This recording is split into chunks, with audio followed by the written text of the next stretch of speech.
देखो kinetic energy किसको कहते हैं? Kinetic energy of A particle of mass है मूविंग विद स्पीड। ये सबसे सिंपल है काइनेटिक एनर्जी, सबसे सिंपल एनर्जी है क्योंकि इसमें कोई दिक्कत ही नहीं, हमेशा पॉजिटिव है। सीधा सा फार्मूला है ऑफ एम वी स्क्वायर, और कोई टेंशन ही नहीं।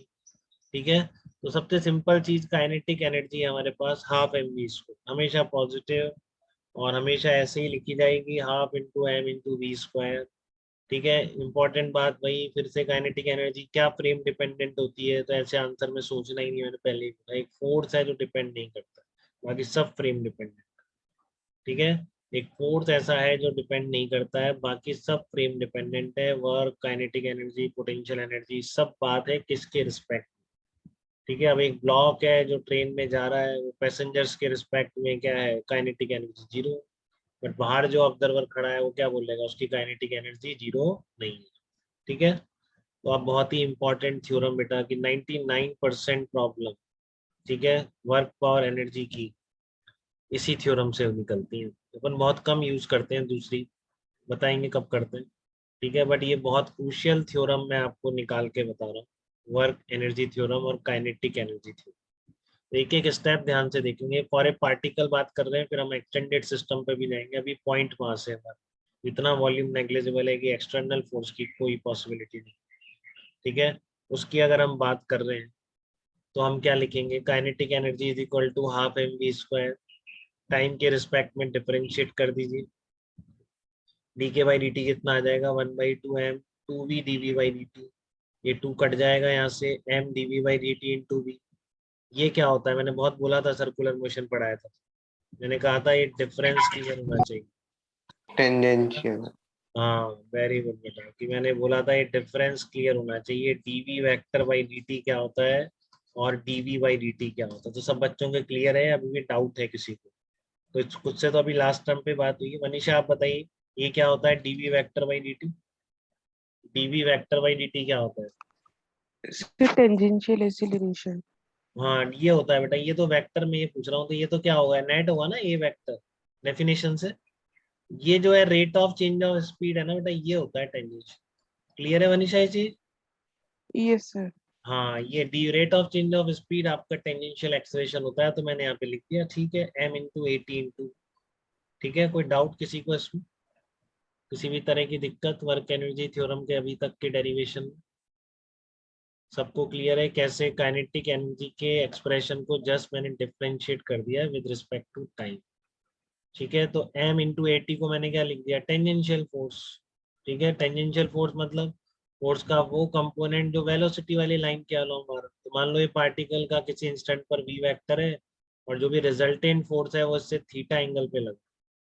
ठीक है, बहुत सारे फोर्सेस है मान लो, तो आपने रिजल्टेंट फोर्स लेट से थीटा एंगल पर आ गया।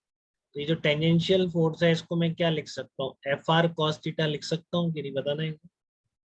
एफ आर कॉस थीटा लिख सकता हूँ कि नहीं इसको? बोलिए। Yes sir. F R cos theta लिख सकता हूँ इसको। ठीक है, तो फिर आपने इसको क्या लिख दिया? F R vector dot v vector लिख दिया। क्या लिख दिया इसको? F R vector dot v vector, क्योंकि आपका थीटा क्या angle between this two vectors है, तो डेफिनेटली इसको आप डॉट प्रोडक्ट की फॉर्म में लिख सकते हैं। तो डी के बाई डी टी क्या बन गया आपका? F R vector dot v vector बन गया। वी वेक्टर की जगह मैं क्या कर दिया? D r vector by D T लिख दिया इसको। ठीक है ना, वी वेक्टर की जगह मैंने क्या कर दिया इसको? D r vector by D T लिख। तो आप देखो यहाँ से डी टी कैंसिल आउट हो रहा है कि नहीं हो रहा दोनों तरफ से? वेलोसिटी की डेफिनेशन लगाइए जस्ट। तो ये क्या बन गया? D K equals to F R vector dot d r vector, मैंने दोनों तरफ इसको इंटीग्रेट कर दिया।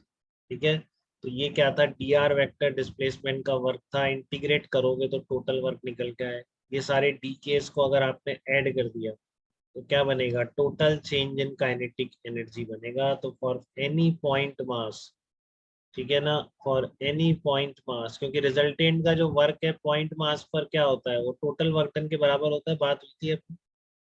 रिजल्टेंट का वर्क पॉइंट मास पर हमेशा किसके बराबर होता है? क्योंकि डिस्प्लेसमेंट ऐसा नहीं ना एक पार्टिकल का चला गया एक पार्टिकल इधर चला, पॉइंट मास का डिस्प्लेसमेंट एक ही होना है, क्योंकि पॉइंट मास एक पॉइंट के अलावा कुछ है ही नहीं। क्लियर है आपको ये बात? अरियन कोई डाउट तो नहीं है इसमें? No, sir. तो इसलिए work done by all the forces, resultant मतलब work done by all the forces on a particle will be equal to change in kinetic energy of the particle. Work done by all the forces is equal to delta Q. तो यहाँ तक बेटा कोई दिक्कत है क्या, किसी को बताइए. Work done by all the forces is equal to change in kinetic energy of the particle. तो ये क्या कहलाती है आपकी वर्क एनर्जी थ्योरम या काइनेटिक एनर्जी थ्योरम कहलाती है. इसी को अगर सिस्टम ऑफ पार्टिकल्स पर क्या हम अप्लाई कर सकते हैं, या हमें केवल एक्सटर्नल फोर्सेस का वर्क लिखना है. जैसे कि उसमें जब F इक्वल्स टू ma से हम ट्रांसफर हुए थे पॉइंट मास से एक्सटेंडेड ऑब्जेक्ट में, तो हम विद एक कंडीशन ट्रांसफर हुए थे. अरियंत आपको ध्यान है वो क्या कंडीशन थी? F सर इक्वल्स टू, वो एक्सेलरेशन सब पार्टिकल का सेम.